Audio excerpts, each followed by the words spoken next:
Hello.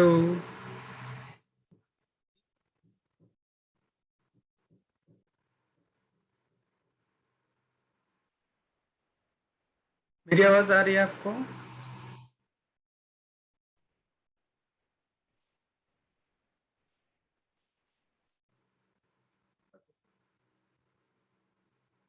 कोई doubt last class से related? कुछ भी ऐसी चीज जो ना समझ में आई हो आपको, या क्वेश्चन करने में कोई दिक्कत?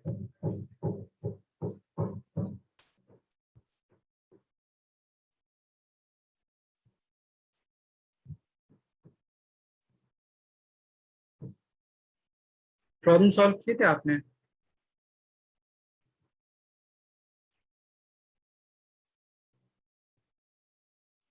किस बुक से?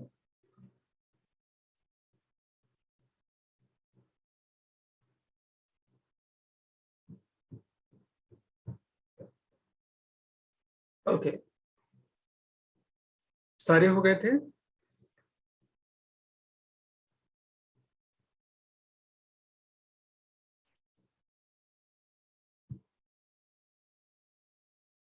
ओके, जैसे अगर आपको कोई डाउट अगर लगता है तो या तो आप क्लास में पूछ सकती हैं, यानी तो क्लास के बाद, या तो एवरी संडे मतलब शाम में आप किसी वक्त सर को बोलिए एंड मुझसे डाउट क्लास ले लीजिए उस पर्टिकुलर टॉपिक के अकॉर्डिंग, जितना आपने सॉल्व किया हो या कुछ चीज दिक्कत हो उसके अकॉर्डिंग, ठीक है? अगर आपकी क्लास उस वक्त ना हो उसके अकॉर्डिंग, ठीक है? ओके, तो हमने लास्ट खत्म किया था पावर, ठीक है? उसके बाद नेक्स्ट एक बहुत इंपॉर्टेंट पार्ट है, that is called collision. Collision समझने के लिए हमें पहले कंजर्वेशन ऑफ लीनियर मोमेंटम पता होना चाहिए, एंड देन उसके बेस पे हम कोलिजन डिफाइन कर सकते हैं। तो पहले हम बताओ कि कोलिजन कहते हैं किसको हैं। मान लीजिए आपके पास कोई बॉडी हो, एक ऑब्जेक्ट मैंने ये लिया एंड एक दूसरा ऑब्जेक्ट मैंने ये लिया, ठीक? इन दोनों के बीच में कुछ इंट्रैक्शन हुआ। इंट्रैक्शन का मतलब उनकी जो बॉडीज हैं वो डायरेक्ट कांटेक्ट में आए, एंड डायरेक्ट कांटेक्ट में आने की वजह से मान लीजिए ये आके इसको हिट किया, ठीक? हिट करने की वजह से उसके वेलोसिटी में चेंज आना, इस पर्टिकुलर इंट्रैक्शन को हम कोलिजन बोलते हैं। जैसे मान लीजिए मेरे पास फर्स्ट ब्लॉक, इसका अपना कुछ mass m1 moving initially with some velocity u1। ये मेरे पास कोई सेकंड ब्लॉक, उसका mass m2 moving initially with some velocity u2। दोनों के बीच में इंट्रैक्शन हो तो ड्यूरिंग इंट्रैक्शन होगा क्या, ये जो फर्स्ट बॉडी है सेकंड बॉडी के ऊपर कुछ फोर्स अप्लाई करता है कुछ इस तरह, तो इसको बोल सकता हूँ फोर्स एक्शन किया उसने, ठीक? सिमिलरली ये सेकंड बॉडी फर्स्ट ऑब्जेक्ट के ऊपर कुछ रिएक्शन देता है, तो इसको मैं बोल सकता हूँ फोर्स एक्शन। जिस पर्टिकुलर बॉडी ने इसके ऊपर अप्लाई किया, तो इस पर्टिकुलर ऑब्जेक्ट ने एक रिएक्शन फोर्स दिया उसको वापस इंटर्न। मान लीजिए जो टाइम ऑफ इंट्रैक्शन है पर्टिकुलर बॉडी के लिए बहुत स्मॉल टाइम इंट्रैक्शन का, डेल्टा टी, उसकी वजह से उसकी वेलोसिटी में चेंज आना। तो फर्स्ट ब्लॉक मूवमेंट करना शुरू हुआ v1 वेलोसिटी से, एंड सेकेंड ऑब्जेक्ट मूवमेंट करना शुरू हुआ v2 वेलोसिटी से। तब इस इंट्रैक्शन जिसकी वजह से उसकी वेलोसिटी में चेंज आए डायरेक्ट कांटेक्ट की वजह से, तब उस इंट्रैक्शन को हम क्या बोलते हैं? कोलिजन बोलते हैं, ठीक है? आपके स्कूल में कौन सा चैप्टर करा रहे हैं?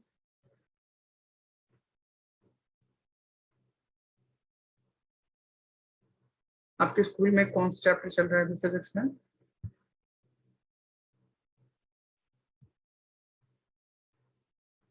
अच्छा अच्छा, तो वहाँ चीजें समझ आ रही हैं, क्योंकि आपका सिलेबस आ गए वहां से तो। Okay good. सो हम फर्स्ट कोलिजन, तो कोलिजन मैंने सिंपली डिफाइन किया किसी भी दो बॉडी के बीच में डायरेक्टली उनके सरफेस का इंट्रैक्शन, उस इंट्रैक्शन की वजह से उसकी वेलोसिटी में चेंज आना, तब उस इंट्रैक्शन को हम क्या बोलते हैं? कोलिजन बोलते हैं। तो कोलिजन सिंपली डिफाइन करते हैं द डायरेक्ट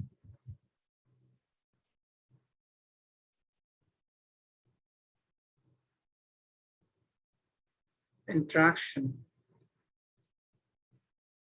of bodies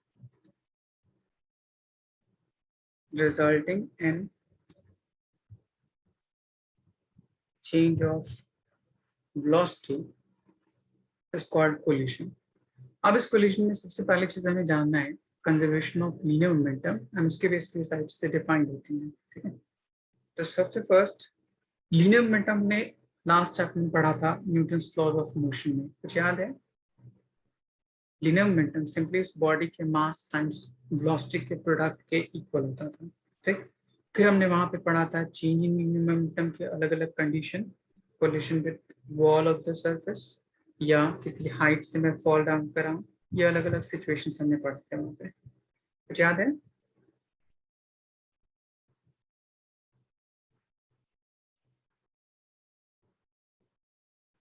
तब यहाँ पे डिफाइन करते हैं इन इंट्रैक्टिंग बॉडी जिसमें दोनों बॉडी की वेलोसिटी अफेक्ट होगी, तब इसमें कैसे अफेक्टेड होगा चेंज इन मोमेंटम एंड सारी चीजें, तब उसके लिए हम एक टर्म यूज करते हैं that is called conservation of linear momentum.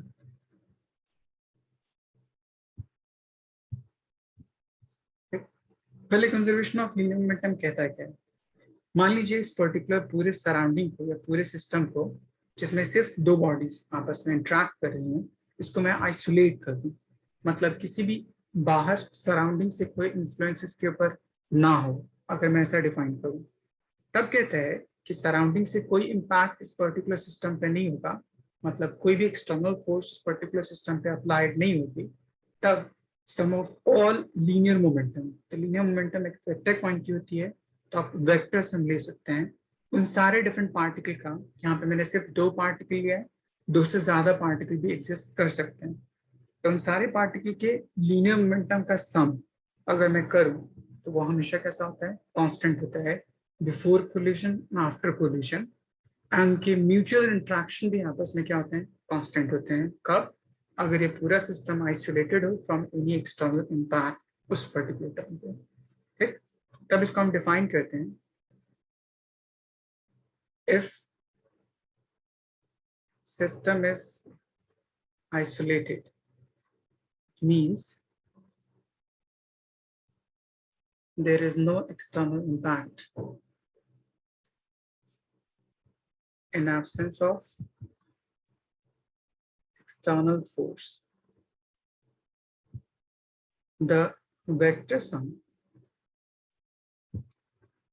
of all linear momenta, momentum को मतलब लार्ज डिफरेंट बॉडी या प्लूरल के लिए मोमेंटा यूज करते हैं, of all particle remains constant and also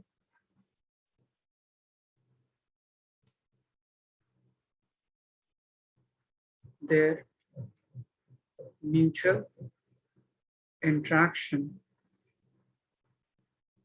within themselves remains same, ठीक। तो ये सिंपली स्टेटमेंट कहता है कि अगर मैं कोई एक्सटर्नल फोर्स अप्लाई ना करूं तो उसके मोमेंटम का सम, ठीक, हमेशा कैसा होगा? कांस्टेंट होगा। अब मैं इस चीज को प्रूव करके दिखाऊं कैसे, क्योंकि आपको प्रूफ आता है एग्जाम में प्रूफ करने के लिए। तो मान लीजिए इस पर्टिकुलर टर्म में दो डिफरेंट पार्टिकल हैं, एक मेरे पास m1 moving velocity v1, final उसके पास मोमेंटम में चेंज आया, मास m1 एंड वेलोसिटी v1 हो गई, तो इस मोमेंटम में चेंज आने के लिए कुछ पर्टिकुलर फोर्स एक्ट करता होगा। सिमिलरली अगर मैं सेकंड बॉडी के लिए देखूं तो उसके मोमेंटम में भी यहाँ पे क्या आ रहा है? चेंज आ रहा है with respect to initial and final. तो मान लीजिए जब इंट्रैक्टिंग बॉडी है, ये particular action and reaction force, मैं उसके हिसाब से सॉल्व करने की कोशिश करूँ।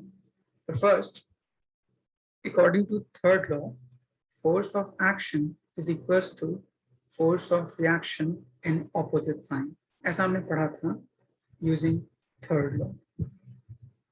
अभी फोर्स सिंपली होता क्या है? Change in linear momentum divide by time पे, ठीक। तो मैं एक्शन किस पर्टिकुलर ऑब्जेक्ट पे कर रहा हूँ? सेकंड ऑब्जेक्ट के ऊपर कर रहा हूँ, ठीक है। तो ये जो फोर्स होगा वो उस पर्टिकुलर सेकंड ऑब्जेक्ट के मोमेंटम में चेंज लाएगा, तो मैं इसको बोल सकता हूँ change in linear momentum of second body with respect to time is equals to minus of change in linear body momentum of first object with respect to time, क्योंकि मैंने जो एक्शन किया है वो सेकंड ऑब्जेक्ट के ऊपर किया है, और जो रिएक्शन हो रहा है वो फर्स्ट बॉडी के ऊपर, तो उस पर्टिकुलर फोर्स के बेस पे मैं उसके मोमेंटम का चेंज पर unit time according to second law लिख सकता हूँ। यहाँ तक कोई डाउट है दीदी? No sir. ओके, अब उनकी वैल्यूज को पुट कर देते हैं। यहाँ पे सेकंड बॉडी का मोमेंटम चेंज कर रहा है, तो हम बोल सकता है mass of object times velocity, तो फाइनल वेलोसिटी v2 है और initial velocity u1 u2 divide by time taken delta t is equals to minus first object का मोमेंटम तो v1 minus u1 divide by time taken delta t। Delta T cancel out, इसको expand कर दीजिए, solve कर लीजिए, आपका relation हो जाएगा। यहाँ तक कोई डाउट? No sir. ओके, पहले इसको नोट डाउन कीजिए, फिर उस रिलेशन को एक्सपैंड करके इनिशियल वाले टर्म को एक तरफ एंड फाइनल वाले टर्म को एक तरफ देख बनाते हैं।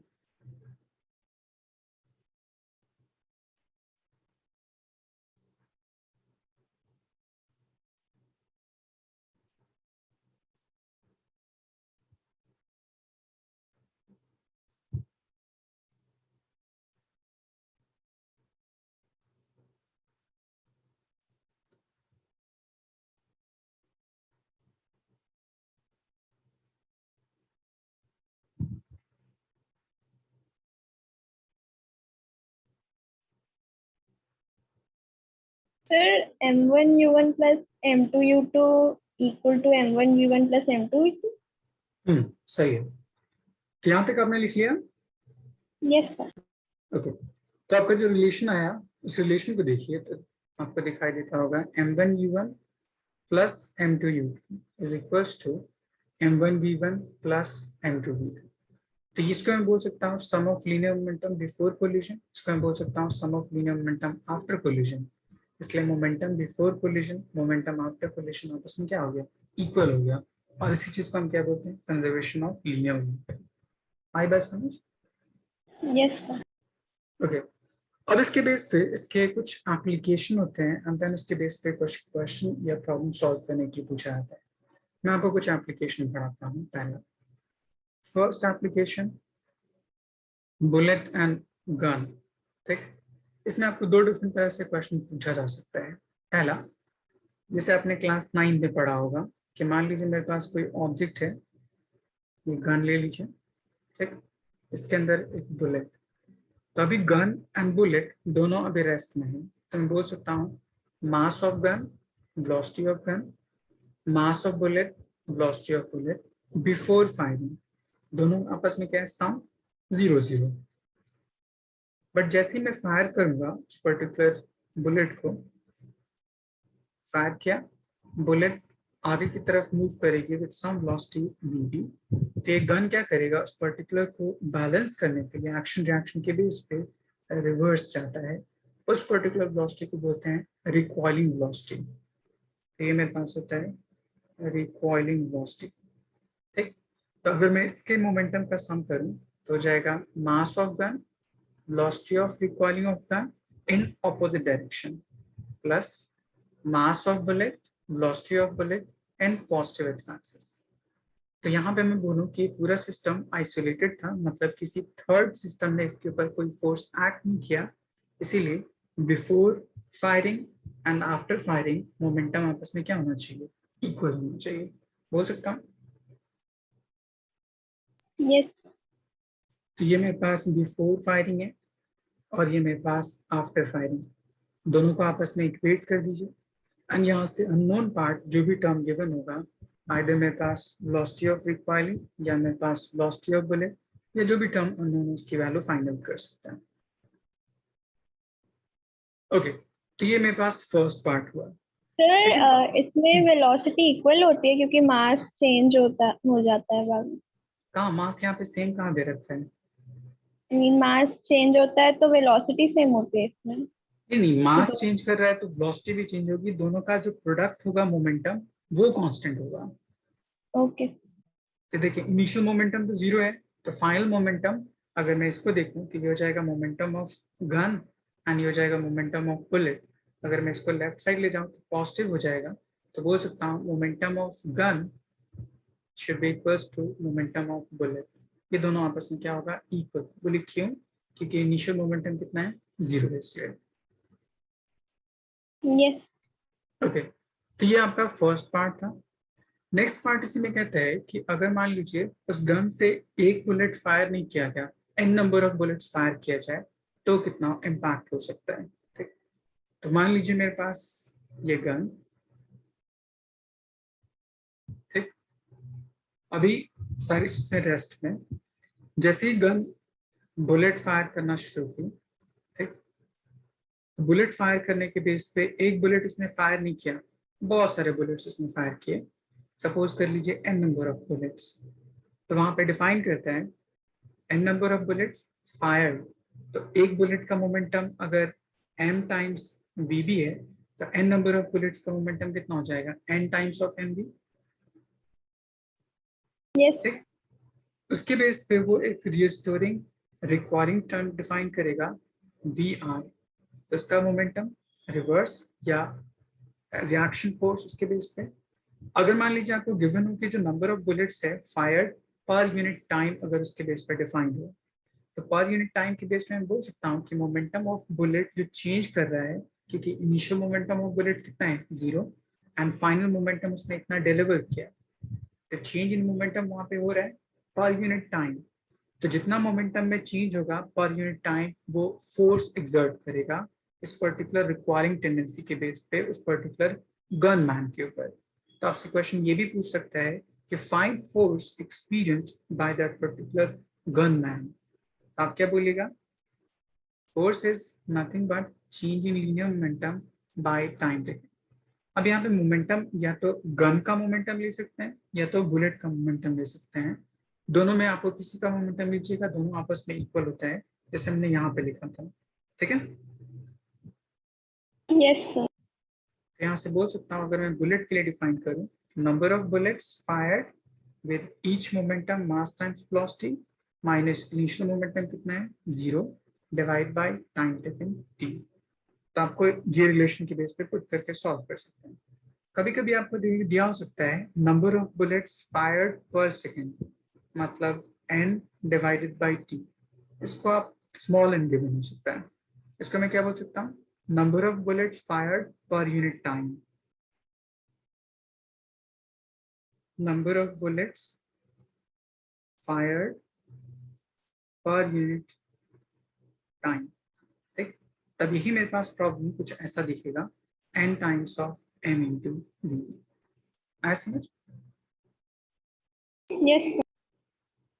ओके, इसको नोट डाउन कर लीजिए।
अदिति लिख लिया आपने? Yes sir. ओके, अब मैं आपको कुछ अनदर क्वेश्चन बताता हूँ। ठीक है, इसी में एक क्वेश्चन पूछा जाता है, सपोज कर लीजिए आपके पास कोई एक शेल है, ठीक, इस तरह से एक ग्रेविटी एक्टेड रीजन में। ठीक, मान लीजिए मेरे पास कोई बुलेट यहाँ से फायर किया गया, जो इस पर्टिकुलर पॉइंट पे जाने के बाद हिट कर दिया एंड रिबाउंड कर दिया इस तरह से। तो जिस पर्टिकुलर इंस्टेंट पे उसने हिट किया एंड रिबाउंड किया, ठीक, उसके बेस पे आपको क्वेश्चन दिया हो सकता है कि कितने नंबर ऑफ बुलेट्स फायर्ड पर यूनिट टाइम।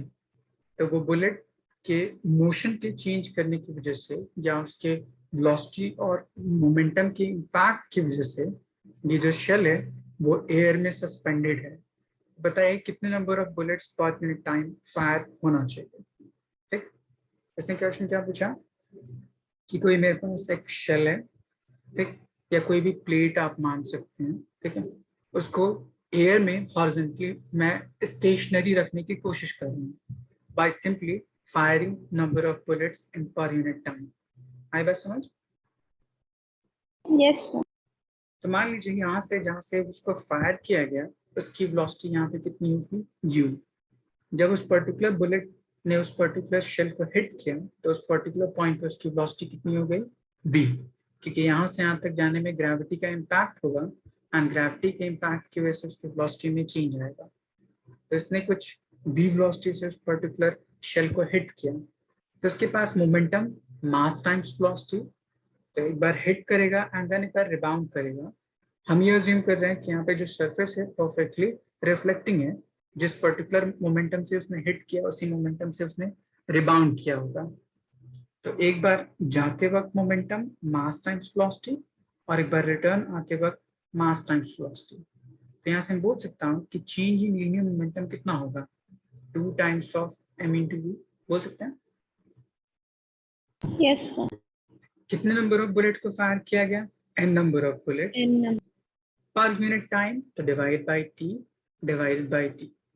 अब ये जो मोमेंटम का चेंज पर यूनिट टाइम होगा वो कुछ फोर्स एग्जर्ट करता होगा, किसके ऊपर, इस शेल के ऊपर। अब इस शेल के ऊपर कौन कौन सा फोर्स एक्ट कर रहा है, तो आप बोलिएगा ग्रेविटी जो उसको डाउनवर्ड पुल कर रही है। तो उसी पर्टिकुलर ग्रेविटी को उसने ओवरकम करने की कोशिश की होगी ताकि इस शेल को वो रिमेन्स स्टेशनरी रख पाए। तो यहाँ पे जो फोर्स होगा वो फोर्स बेसिकली किसको बैलेंस करता होगा, सर, फोर्स प्लेट को बैलेंस। प्लेट के वेट को बैलेंस करता होगा। यस। प्लेट का वेट कितना हो जाएगा, m टाइम्स g बोल सकते हैं। यस। अब इस पर्टिकुलर रिलेशन के बेस पे m times g is equals to 2 times of number of bullets fired पर unit time each having mass times bullet. तब इसके बेस पे जो भी टर्म अननोन होगा उसकी वैल्यू हम क्या कर सकते हैं, फाइंड आउट कर सकते हैं। आया समझ? Yes sir. ओके, एक क्वेश्चन सॉल्व कीजिए। हमने शायद क्लास 9 में एक क्वेश्चन पढ़ा था, एक टर्म पढ़ा था, कोई एक boy which is running with some velocity and उसने किसी स्टेशनरी स्केट के ऊपर जाके जंप कर दिया एंड फिर दोनों कंबाइनली मूव करना शुरू कर दिए। जैसे मान लीजिए कोई इंडिविजुअल है, वो पहले दौड़ रहा है सम वेलोसिटी u, इसका अपना कुछ मास कितना m, इसके पास कुछ मोमेंटम होगा। कोई वहां पे उसके पाथ में स्टेशनरी स्केट बोर्ड है हैविंग मास कितना m, which is initially at rest. जैसे ही वो जाके उसके ऊपर जंप करके स्टे ओवर देयर, तब कुछ ऐसा इम्पैक्ट होगा। तब ये दोनों कंबाइन सिस्टम हो गए। कंबाइन सिस्टम होने की वजह से किसी भी कॉमन वेलोसिटी से क्या करने लगेगा, मूवमेंट करने लगेगा। यहाँ पे देखिए इनिशियल मोमेंटम कितना हो सकता है, mass times velocity. Skateboard initially at rest में 0 should be equals to final momentum, दोनों कॉमन वेलोसिटी से मूव करने लगेगा विद सम वेलोसिटी v। तो यहाँ से जो v वेलोसिटी है उसकी वैल्यू हम फाइंड आउट कर सकते हैं। आई बात समझ? Yes sir. ओके, इतना तक नोट डाउन कर लीजिए।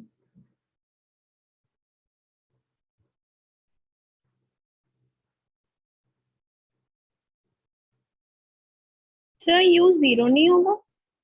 किस चीज का? एम यू, जो लड़का। नहीं, वो दौड़ रहा था, दौड़ने के बाद जंप किया ओके उसके ऊपर। Sir. Okay.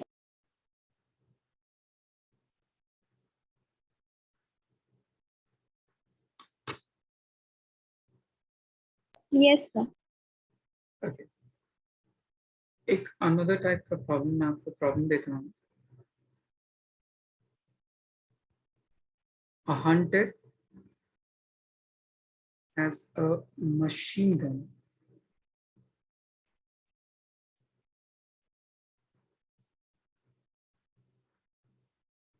Having bullet of mass 50 gram can fired at 900 meter per second.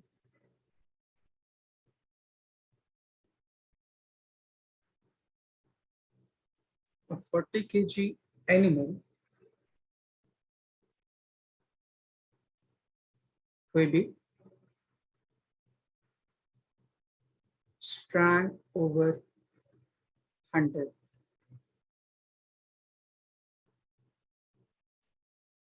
at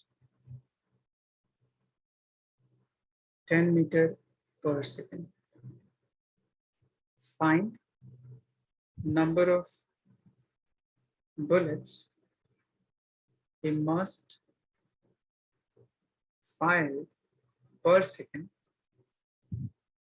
in order to save himself.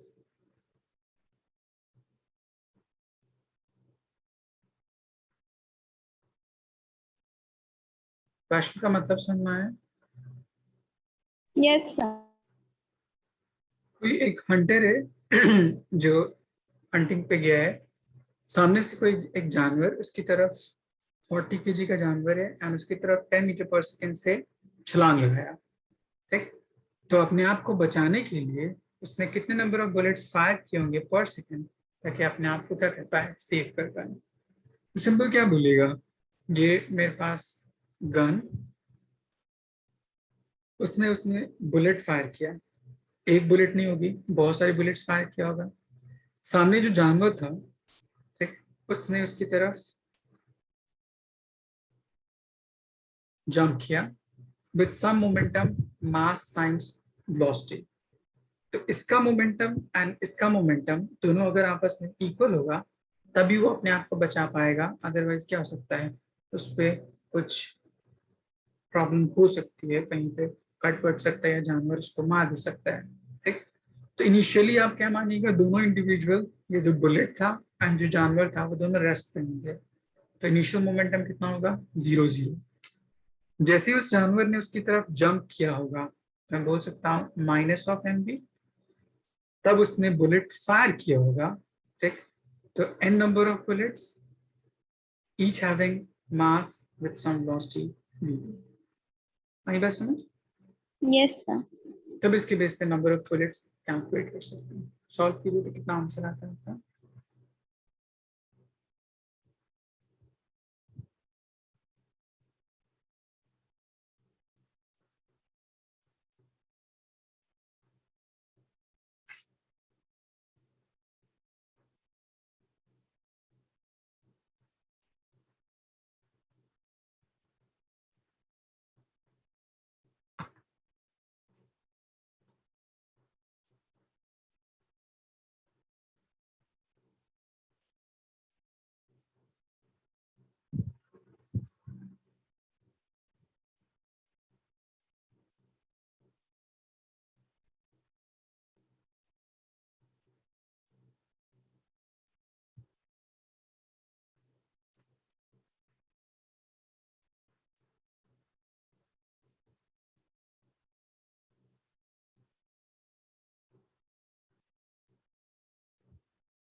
Sir 8.8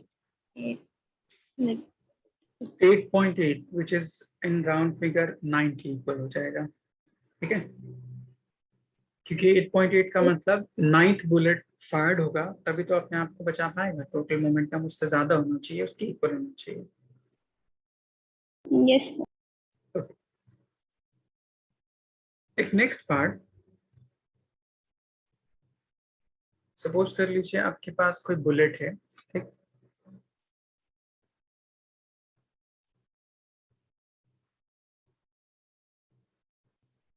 A bullet of mass 200 gram is fired at 200 meter per second towards a block of mass 2 kg. Find velocity when bullet embedded into it.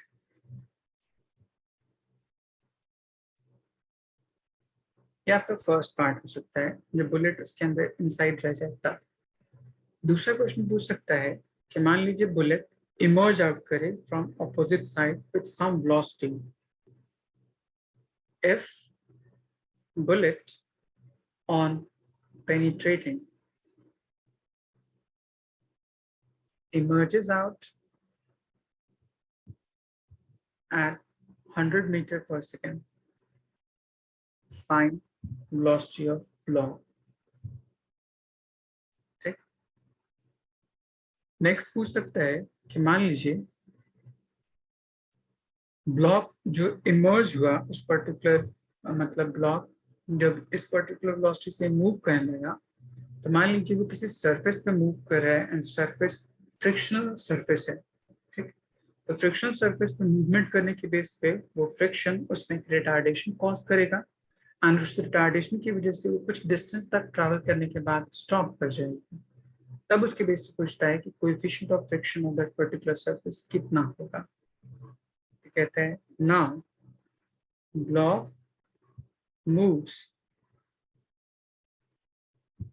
frictional surface to 20 meter to get stopped.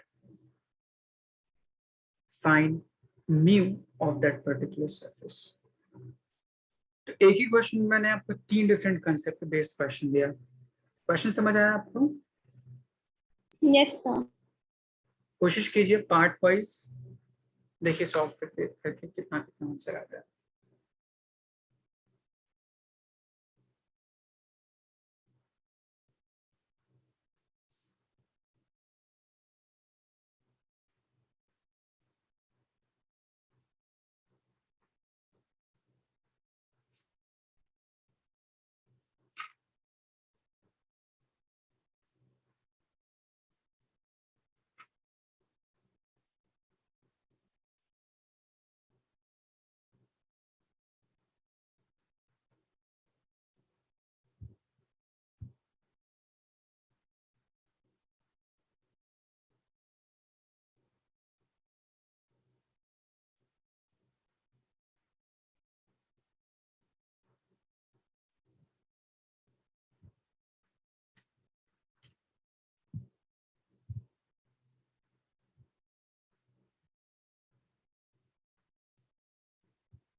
First part solve हुआ दीदी?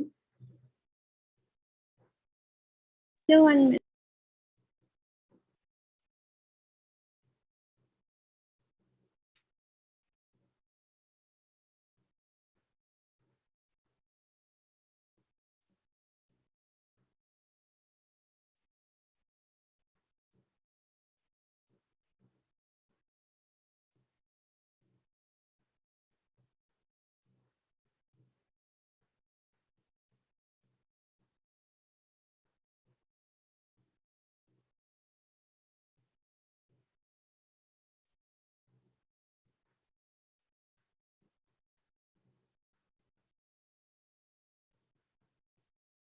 तो 192 आ रहा है।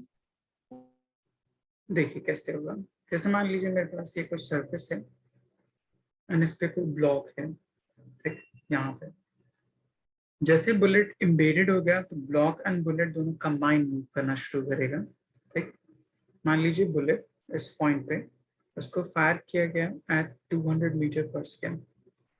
ठीक, bullet का अपना कुछ मास दे रखा है, ये अभी भी ब्लॉक होगा वो कैसा होगा, रेस्ट में। तो ये मेरे पास इनिशियल कंडीशन होगी। जैसे ही बुलेट उसके अंदर एम्बेडेड हो गया तो दोनों कॉमन वेलोसिटी से क्या करने लगेगा, मूव करने लगेगा, साउंड वेलोसिटी भी। तो ये आपका फाइनल इक्वेशन हो जाएगा। तो अब सर बताइए, ब्लॉक और बुलेट की वेलोसिटी सेम है?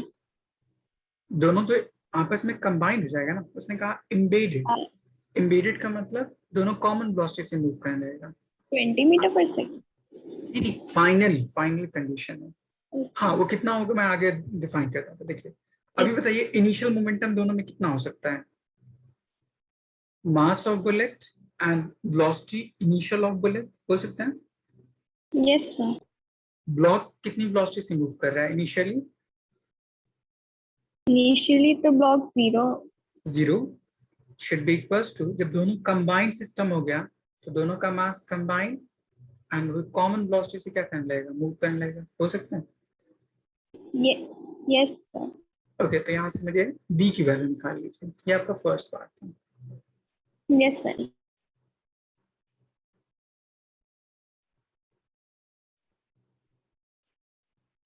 तो वीबी बुलेट की velocity. Initial velocity of bullet 200 metre पर सेकेंड।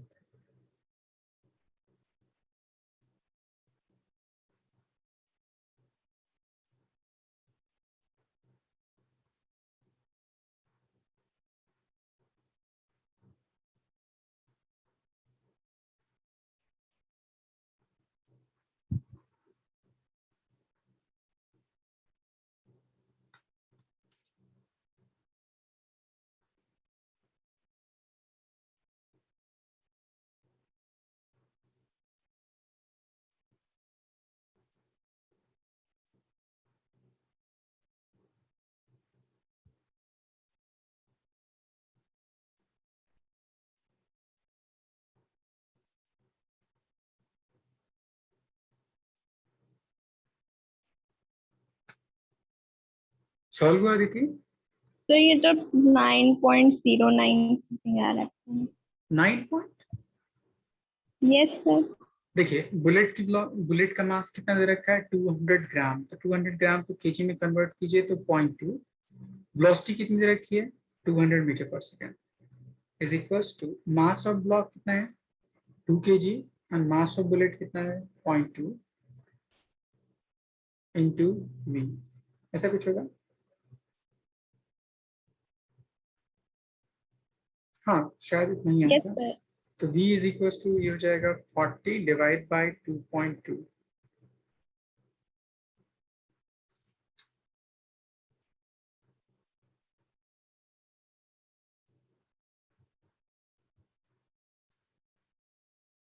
तो ये आंसर आपको 18.2 के करीब आ जाएगा।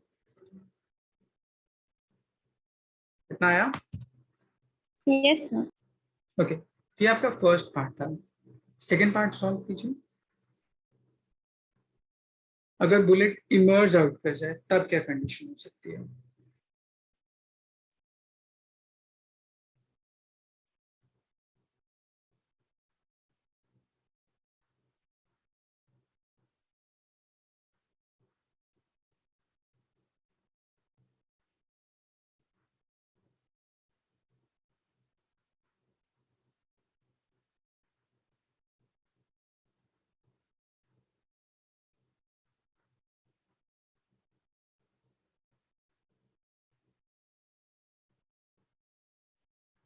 तो बुलेट उस पर्टिकुलर ब्लॉक को पेनिट्रेट करके इमर्ज आउट हो गया विद सम वेलोसिटी, मान लीजिए इसको v1 और वेलोसिटी को मान लीजिए v2। तो total momentum before and total momentum after आपस में क्या होगा, इक्वल।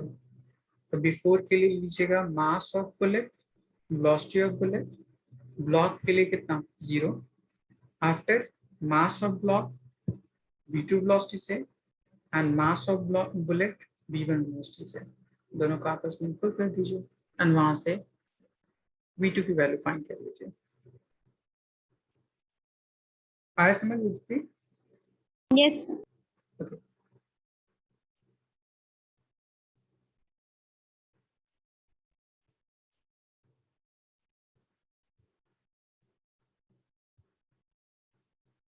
तो V2 18.2 लेना। नहीं नहीं, ये तो अलग क्वेश्चन है ना, वो तो पिछला क्वेश्चन था जो कंबाइंड सिस्टम मूव कर रहा था।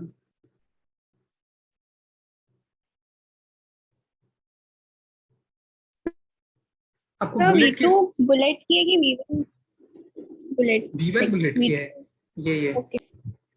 v2 उस ब्लॉक की है। देखिए मैंने डायग्राम पे बनाया है, ये बुलेट की है।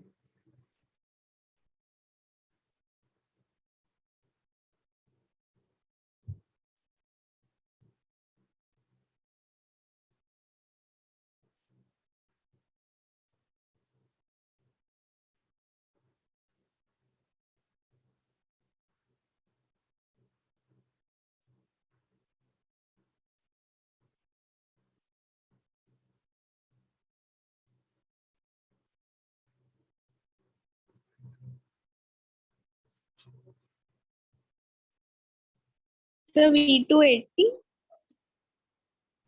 80 यस। एक बार फिर से चेक कीजिए। एक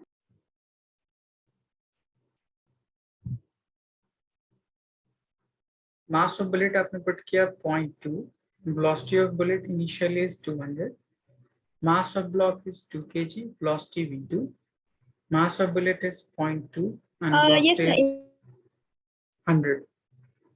तो ये कितना हो जाएगा, ये हो जाएगा 40 is equals to 2 into v2 और ये हो जाएगा 2 इंटू 100 मीन्स 10, 20 20 उस साइड जाएगा सब्ट्रैक्ट हो जाएगा तो 40, 20 is equals to 2 times of v2, so v2 is equals to 10 meter per second। आया समझ? यस। यहाँ तक लिख लिया आपने? Yes. Okay.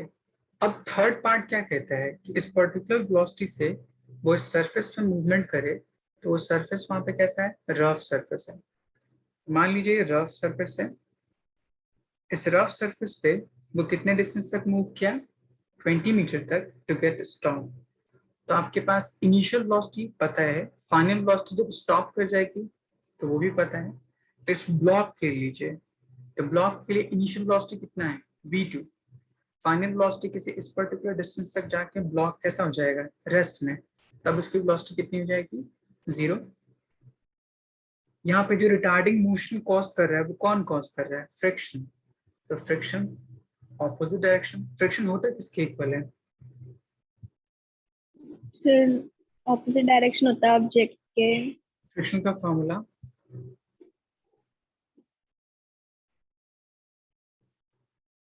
Friction is nothing but mu times normal reaction, हो सकता है यस। नहीं, फ्रिक्शन फोर्स होगा and friction force is equals to mu, normal reaction is m times g। अगर मैं उसके मास से डिवाइड कर दूं तो जितना रिटार्डिंग एक्सेलरेशन होगा फ्रिक्शन की वजह से वो पता चल जाएगा। तो retarding acceleration is equals to frictional force divided by mass, तो किसके इक्वल हो जाएगा, म्यू टाइम्स जी। ठीक, यस। आपको इनिशियल वेलोसिटी पता है, फाइनल वेलोसिटी पता है, एक्सेलरेशन पता है, using third equation of motion distance पता है, उसके बेस पे म्यू कैलकुलेट कर सकते हैं। थर्ड इक्वेशन इनपुट कीजिए, सॉल्व कीजिए, देखिए म्यू की वैल्यू कितनी आती है। जी की वैल्यू 10 लीजिएगा। तो इनिशियल 10 लेना। हाँ, क्योंकि जो इनिशियल v2 होगा इनिशियल वेलोसिटी,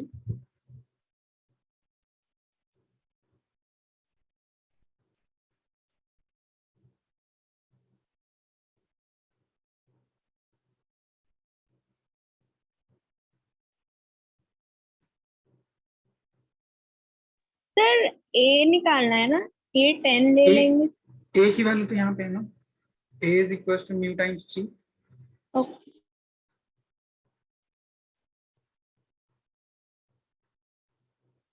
आप थर्ड इक्वेशन में जितनी वैल्यूज दे रखी है सारी वैल्यूज को पुट कर दीजिए, आपको न्यू अननोन होगा।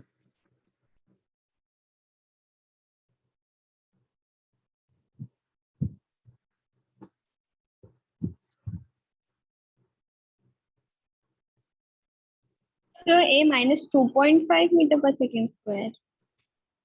मुझे म्यू निकालना था वहां से। I mean थर्ड इक्वेशन में तो देखिए v equation of square is motion equal to में प्लस 2as, आपने ऐसे सॉल्व किया।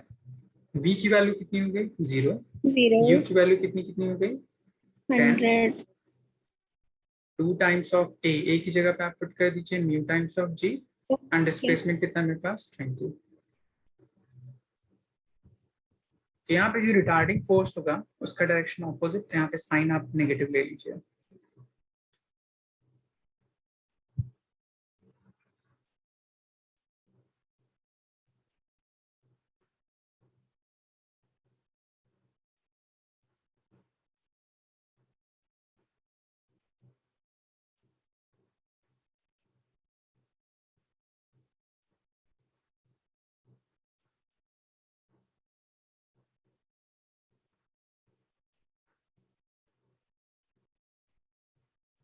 So 0.25. तो यहाँ से simply mu is equals to ये हो जाएगा 100 divide by 20 into 2 into 10, 400 means 0.25। समझ आया?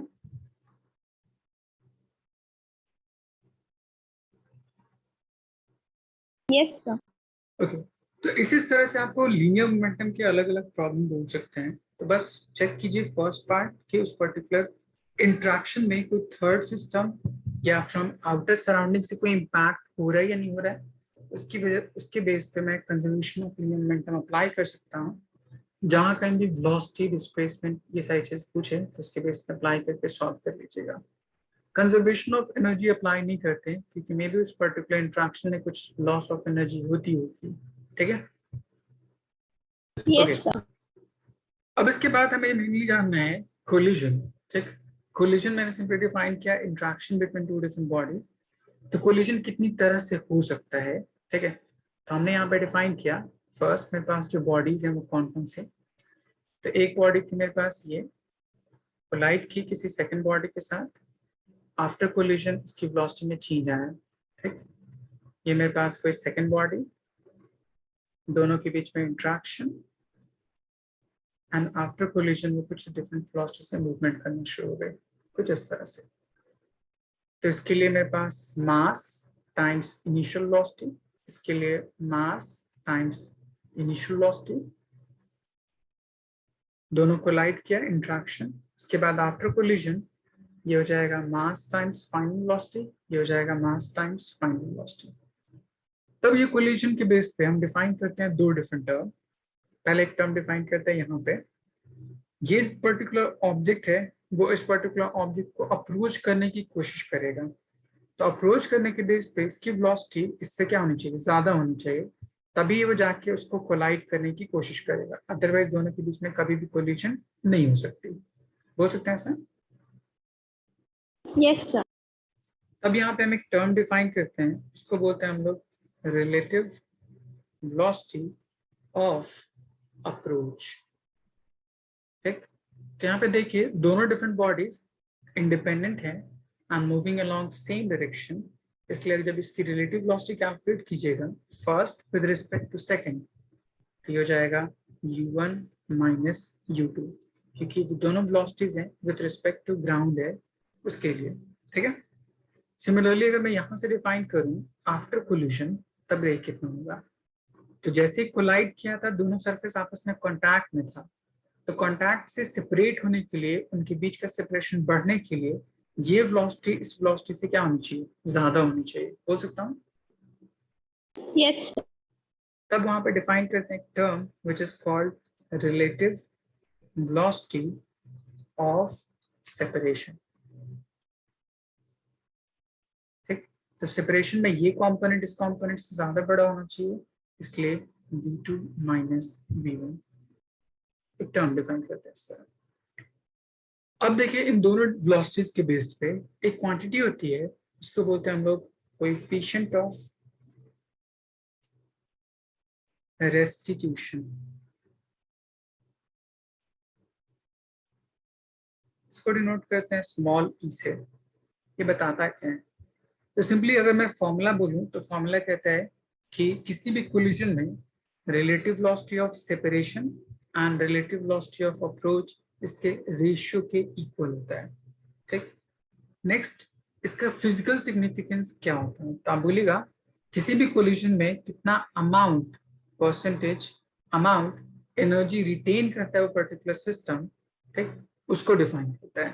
तो जितना ई की वैल्यू ज्यादा होगी उस पर्टिकुलर सिस्टम में, उस कोलिजन में रिटेनिंग एनर्जी कैपेबिलिटी उतनी क्या हो सकती है, ज्यादा हो सकती है। ठीक, तो सिंपली अगर मैं फॉर्मूला के बेस पर डिफाइन करूं और आपके कोर्स में यही डेफिनेशन यहाँ पे बोल सकता है, it is nothing but it is the ratio of relative velocity of separation to the relative velocity of approach। ठीक, तो मैं यहां से बोल सकता हूं E is equals to relative velocity of separation divided by relative velocity of approach। अब इनकी वैल्यूज को पुट कर दीजिए। तो relative velocity of separation means v2 minus v1 and relative velocity of approach means u1 minus u2। ऐसे बोल सकता हूं। यस। अब देखिए न्यूमरेटर में भी वेलोसिटी का डिफरेंस है तो उसकी भी यूनिट क्या होगी, मीटर पर सेकंड। डिनोमिनेटर में भी वेलोसिटी का डिफरेंस है तो उसकी यूनिट भी क्या होगी, मीटर पर सेकंड। दोनों आपस में कैंसिल आउट, इसलिए बोल सकते हैं कि ई एक प्योर नंबर होता है। अब बोलिएगा it is a pure number unitless quantity. ये यूनिटलेस क्वांटिटी वेरिएबल होगा या कांस्टेंट होगा? तो आप बोलिएगा हर अलग अलग कोलिजन के लिए इसकी वैल्यू क्या होती है, चेंजेबल होती है। तो जैसे हमने डायमेंशन पढ़ा था ना, physical quantity which have dimensionless and variable term, तो वहां पे आप कोएफिशिएंट ऑफ रेस्टिट्यूशन एग्जांपल याद रख सकते हैं। आई बात समझ? यस। इसका फिजिकल सिग्निफिकेंस क्या होता है? तो मैंने बताया कि ये पर्टिकुलर टर्म डिफाइन करता है किसी भी कोलिजन में उस सिस्टम में कितनी एनर्जी रिटेन करता है, उसको डिफाइन करता है। और बोलिएगा it defines the retaining percentage energy after collision, उसको डिफाइन करता है। यहां तक कोई डाउट कोएफिशिएंट ऑफ रेस्टिट्यूशन इसके टर्म में? No sir. ओके, इसको नोट डाउन कर लीजिए, फिर मैं इसका एक दूसरा फॉर्मूला सिखाता हूँ।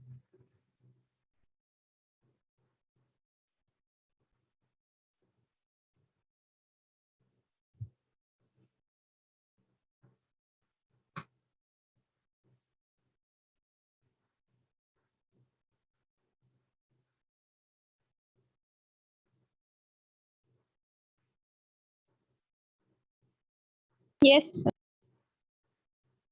ओके, अब इसी particular velocity of separation velocity of approach को अगर मैं कन्वर्ट करूं, ठीक, हाइट के टर्म में, देखिए कैसे डिफाइन करते हैं।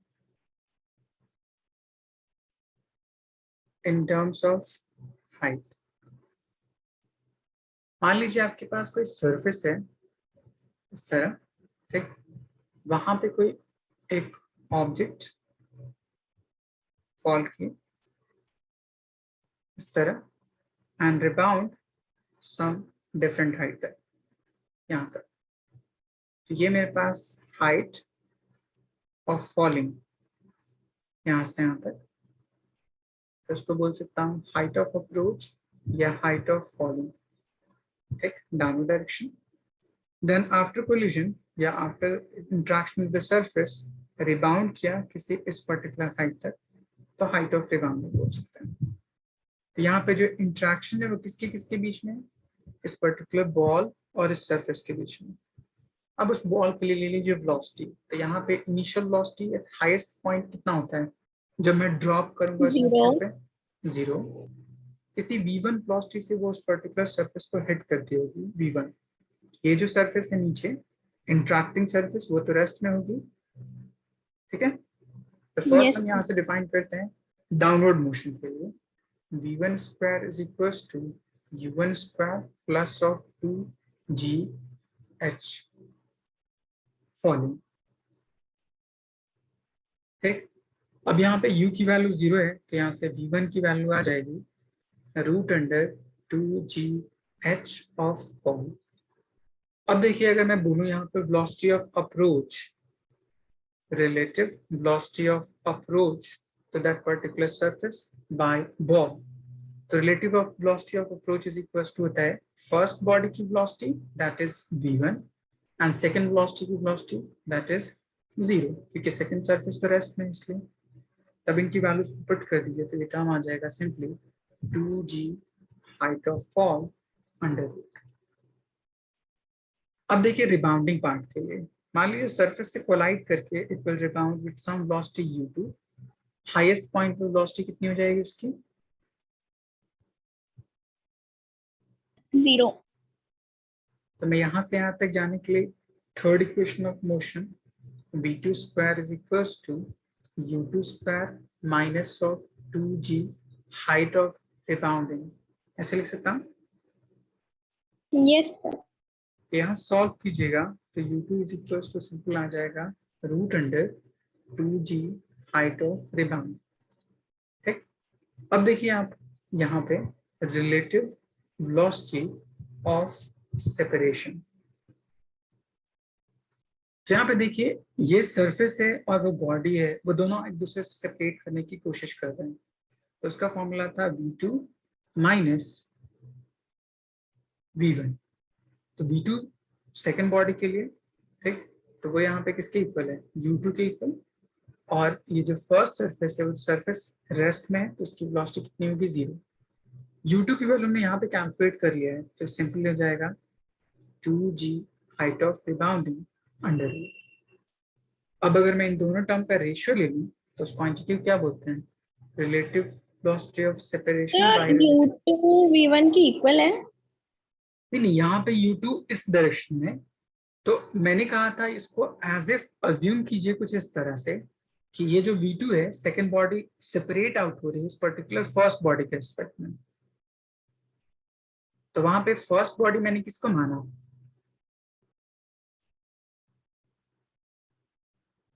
वहां पे Yes, मैंने sir. फर्स्ट बॉडी सरफेस को माना है एंड Okay. सेकेंड बॉडी उस पर्टिकुलर ऑब्जेक्ट को माना है, तो सरफेस तो रेस्ट में है, तो Yes, उसकी sir. वेलोसिटी मतलब v1 की वैल्यू 0 है एंड ये जो बॉडी है वो रिबाउंड कर रही है कितनी वेलोसिटी से, u2 वेलोसिटी से, तो ये जो v2 हो जाएगा वो u2 के इक्वल और जो v1 हो जाएगा वो 0 Yes. के इक्वल, ऐसा है। Yes. Yes.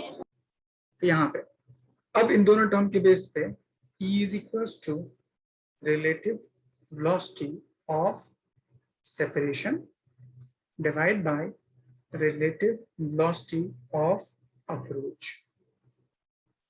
relative velocity of separation ये टर्म मतलब 2g height of rebounding root under divide by 2g height of fall, 2g and 2g cancel out, तो सिंपल एक फॉर्मूला आ गया, height of rebounding divided by height of falling is equals to coefficient of restitution। यहाँ तक पे doubt, No, sir. इसको note down कर लीजिए।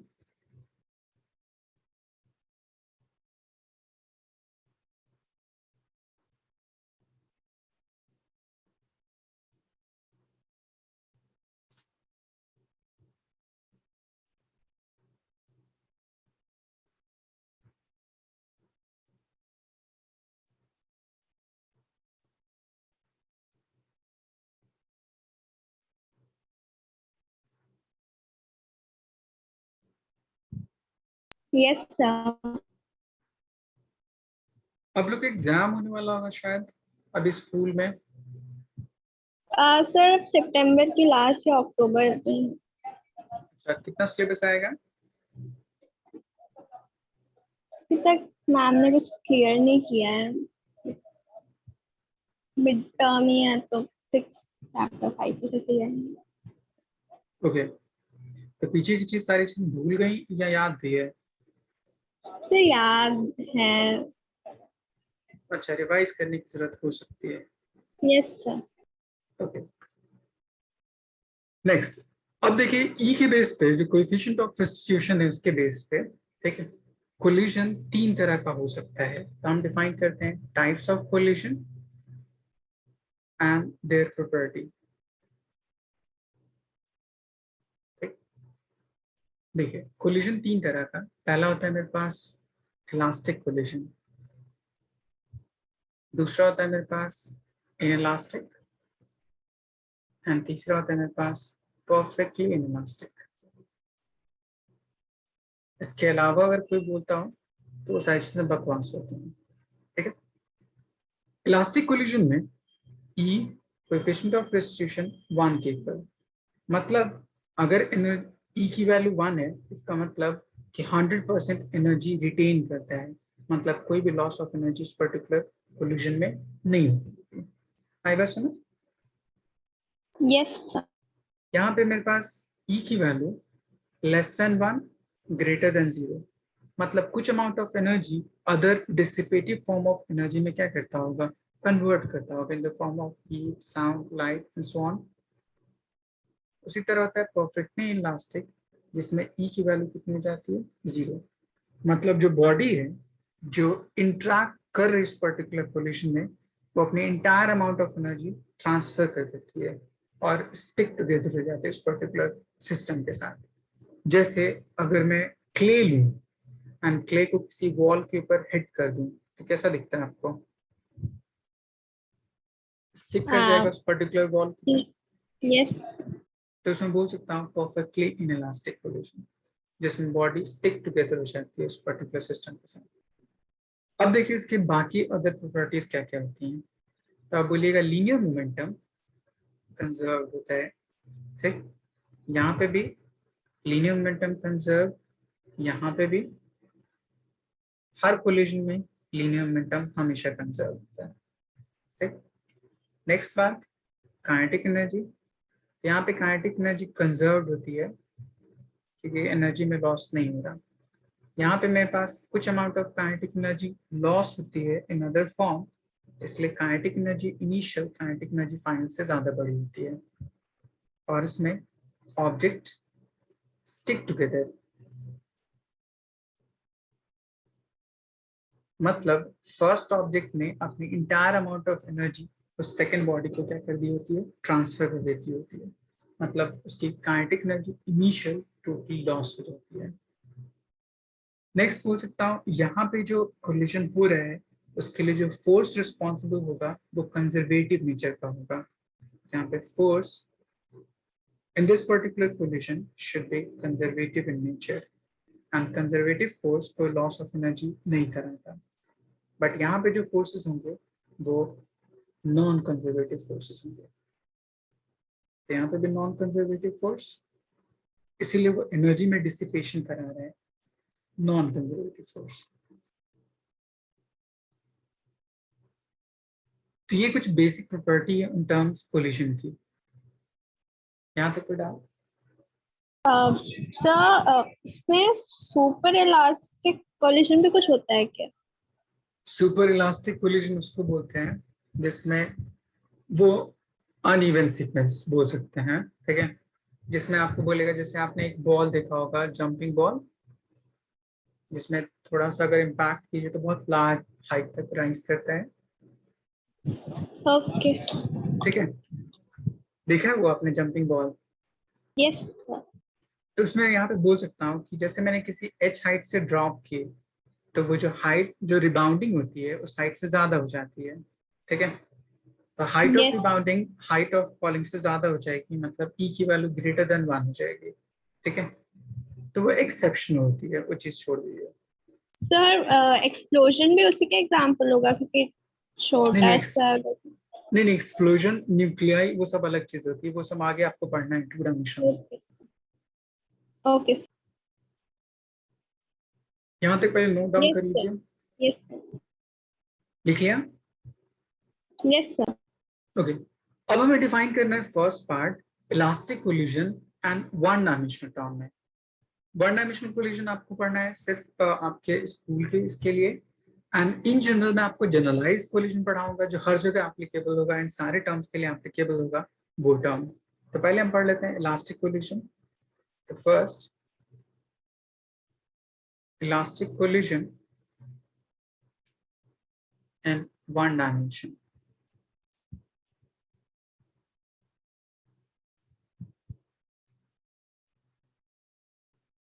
तो देखिए, इसमें कुछ टर्म प्रूव करना होता है। जैसे मान लीजिए आपके पास कोई ऑब्जेक्ट, जैसे मैंने पीछे मोमेंटम कंजर्वेशन के बेस पे डिफाइन किया था, तो उसमें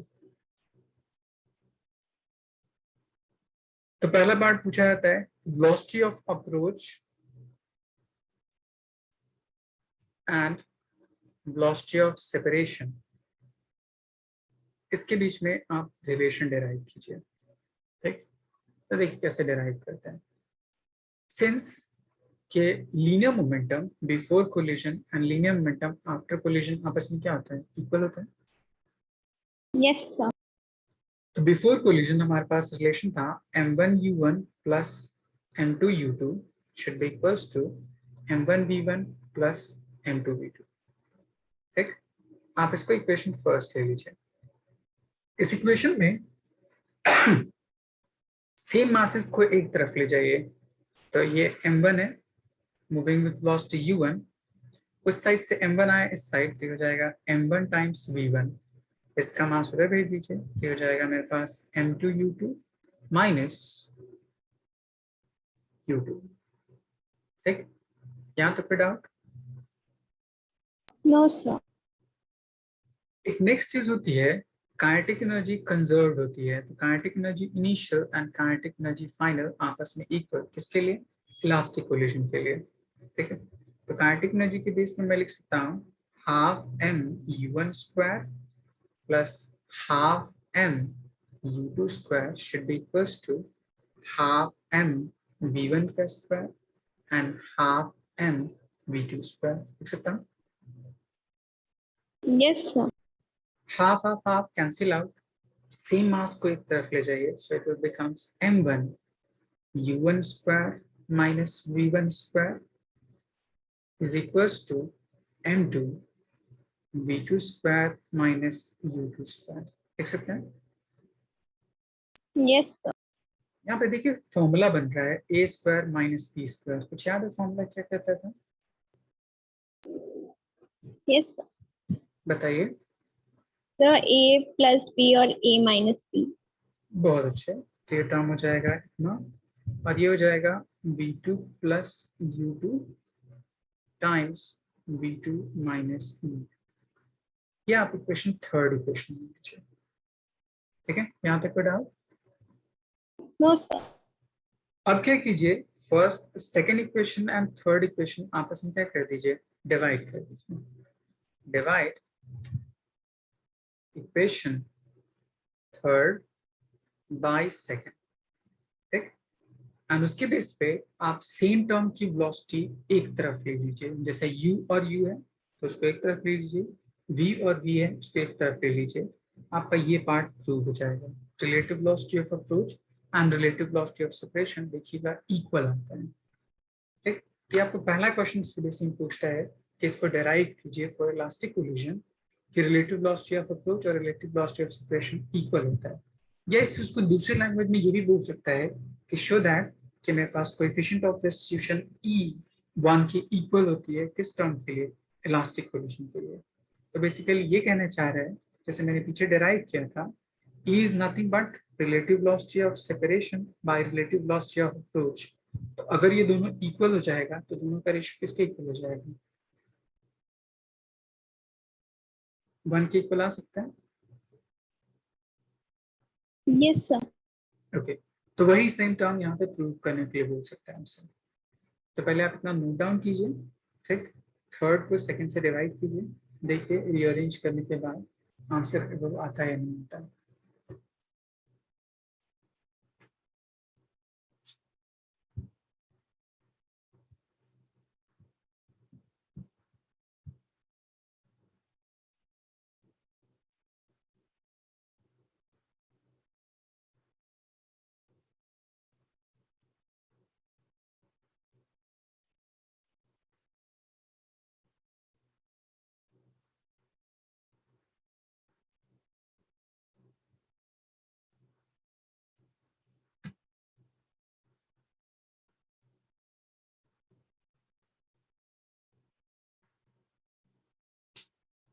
Sir, U1 minus U2 equals to V2 minus V1.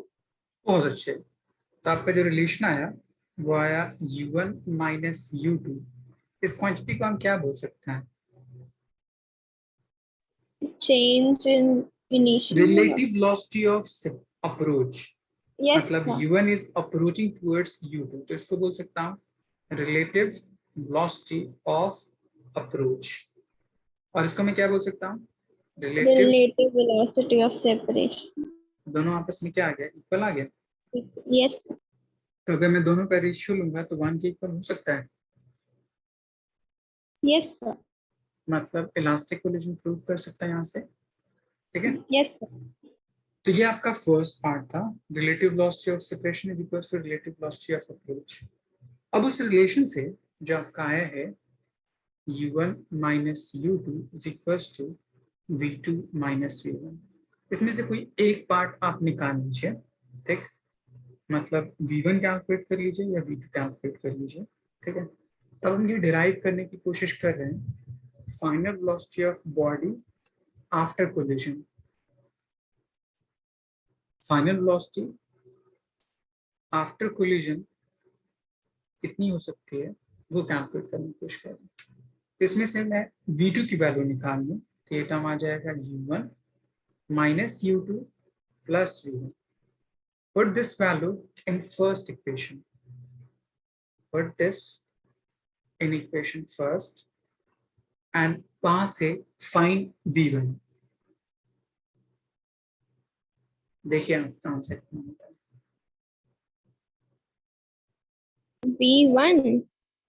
हाँ, पहले मेरे पास ये पार्ट V2 की जगह पे फर्स्ट इक्वेशन में, जैसे फर्स्ट इक्वेशन में आया था मैंने, यहाँ पुट Yes, कर sir. दीजिए और उस टर्म Yes, को sir. एक्सपैंड कर दीजिए। सारे टर्म जिसमें V1 है उसको एक तरफ, बाकी सबको एक तरफ सॉल्व करने की कोशिश कीजिए, आपको एक Yes. बहुत अच्छा सा रिलेशन मिलेगा।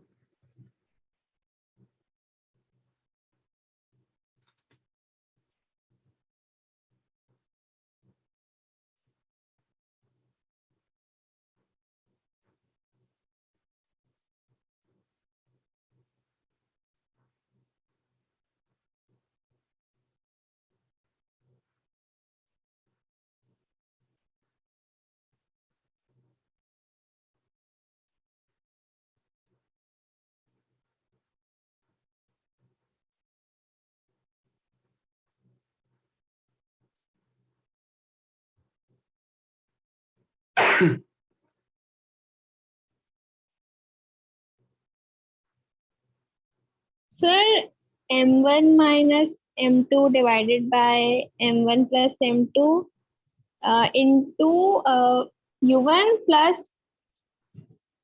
2M2 divided by M1 plus M2 into U2. बहुत अच्छा। सो आपका रिलेशन आया V1 is equal to M1 minus M2 divide by M1 plus M2 times U1 plus 2 times of M2 U2 divide by M1 plus M2। ठीक है, अगर मैं Yes, इसी sir. चीज को रीअरेंज कर दूं या इसको मैं 1 को 2 कर दूं, 2 को 1 कर दूं, तो यही पर्टिकुलर टर्म कुछ ऐसा हो जाएगा। Similarly velocity for second body be equals to M2 minus M1 divide by M2 plus M1। 1 को 2 कर दीजिए, 2 को 1 कर दीजिए, times U2 plus 2 times of M1 U1 divide bye M2 plus M1। आई बात समझ? Yes, sir. ओके, सो ये आपकी फाइनल वेलोसिटी आती है उस पर्टिकुलर इलास्टिक कोलिशन के लिए। तो अब हमें मोमेंटम कंजर्वेशन के बेस पे उसको सॉल्व नहीं करना। जैसे अगर आपको दे रखा हो कोई भी कोलिजन, ठीक है, तो आफ्टर कोलिजन उसके v1 v2 के बीच में क्या रिलेशन होगा, उसकी क्या वैल्यू हो सकती है, हम डायरेक्टली इस इक्वेशन को यूज करके फाइंड आउट कर सकते हैं। आई बात समझ? Yes sir. ओके। इसमें कुछ भी एक्स्ट्रा नहीं होता, सिंपली फॉर्मूला के बेस पे सॉल्व करना होता है। जैसे मैं एक आसान से क्वेश्चन देता हूँ। Two balls having mass 200 gram and 300 gram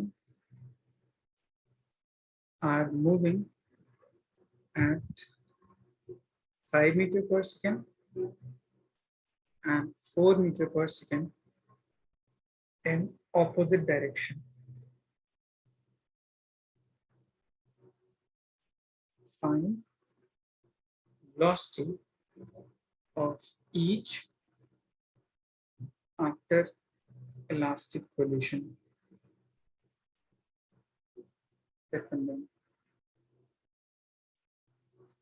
solve करने की कोशिश कीजिए तुम।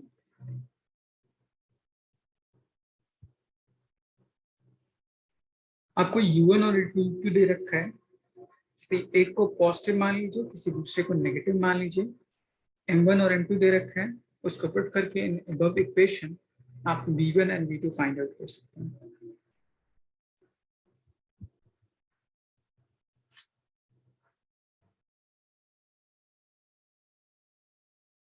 तो U1 और U2 में से किसी को नेगेटिव लेना है? वो बोल रहा है ना कि moving in opposite direction. Yes yes. एक को पॉजिटिव मान लीजिए, तो नेगेटिव मानना पड़ेगा मुझे। समझ आया? यस।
So V1 minus 3.8 है।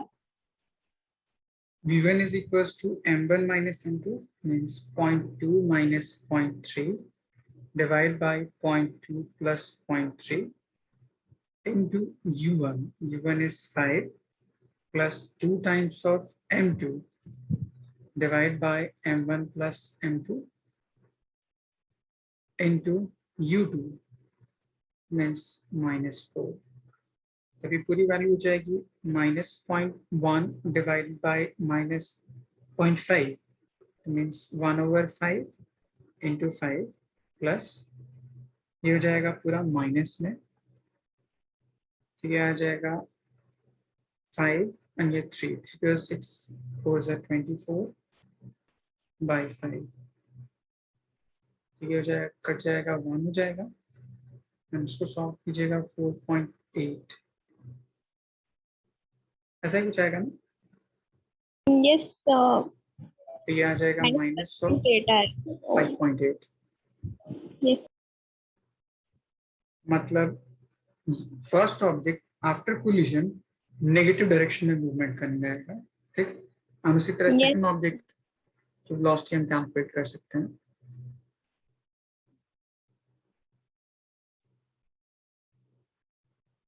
v2 is equals to m2 minus m1 means 1/5 into -4 plus 2 times of m2 upon m1 plus m2, that is 3/5 into 5। ये 5 कैंसिल आउट, ये आ जाएगा -0.8 plus 6, so 6 minus 0.8 is 5.2 meter per second। yes, okay, so इतना I think समझ आया आपको आज की class. yes, okay, तो इतना पढ़ के रखिएगा, ठीक। इस पे बेस्ड क्वेश्चन करने की कोशिश कीजिएगा।